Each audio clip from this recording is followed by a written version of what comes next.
સુરતના માધવબાગ વિદ્યાભવનમાં રજત જયંતિ નિમિત્તે આર્ટ અને સેવા બંનેનું અનોખું સંકલન જોવા મળ્યું. રંગરેઝ ધ આર્ટ ફેસ્ટ અંતર્ગત ચિત્ર પ્રદર્શન સાથે બ્લડ ડોનેશન કેમ્પનું આયોજન કરવામાં આવ્યું હતું. માધવબાગ ખાતે આવેલા માધવબાગ વિદ્યાભવનમાં રજત જયંતિ ઉજવણી પ્રસંગે તારીખ 21 થી 22 માર્ચ દરમિયાન 2 દિવસીય વિશિષ્ટ કાર્યક્રમ રંગરેઝ ધ આર્ટ ફેસ્ટ યોજાયો હતો.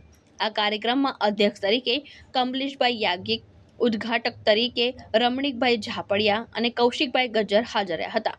ઉપરાંત અનેક મહાનુભાવો અને આર્ટિસ્ટોએ પણ હાજરી આપી કાર્યક્રમને ગૌરવ અપાવ્યું હતું. ચિત્ર પ્રદર્શનમાં વિદ્યાર્થીઓ, વાલીઓ અને શિક્ષકો દ્વારા તૈયાર કરેલા ચિત્રો તેમજ આર્ટ એન્ડ ક્રાફ્ટની વિવિધ કૃતિઓનું પ્રદર્શન અને વેચાણ કરવામાં આવ્યું. આ કાર્યક્રમમાં મોટી સંખ્યામાં લોકો જોડાયા હતા અને 50 થી વધુ ચિત્રોનું વેચાણ થયું.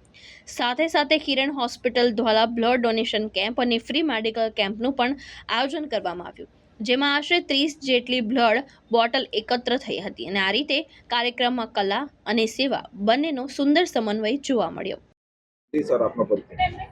નમસ્કાર, હું મોન્ટુભાઈ પટેલ, આચાર્ય શ્રી માધવબાગ વિદ્યાભવન.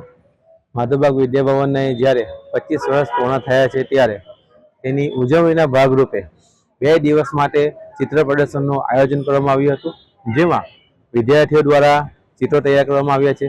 શિક્ષકો દ્વારા, વાલીઓ દ્વારા પણ ઘણા બધા ચિત્રો તૈયાર કરવામાં આવ્યા છે. આ ચિત્રના પ્રદર્શન સાથે તેમનું વેચાણ કરવામાં આવે છે.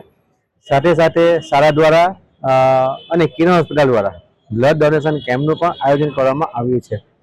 આ ચિત્ર દ્વારા વિદ્યાર્થીઓમાં રહેલી જે શક્તિ છે તે બહાર આવે અને વિદ્યાર્થીઓને પ્રોત્સાહિત મળે એના માટે આ ચિત્ર પ્રદર્શનનું આયોજન કરવામાં આવ્યું છે.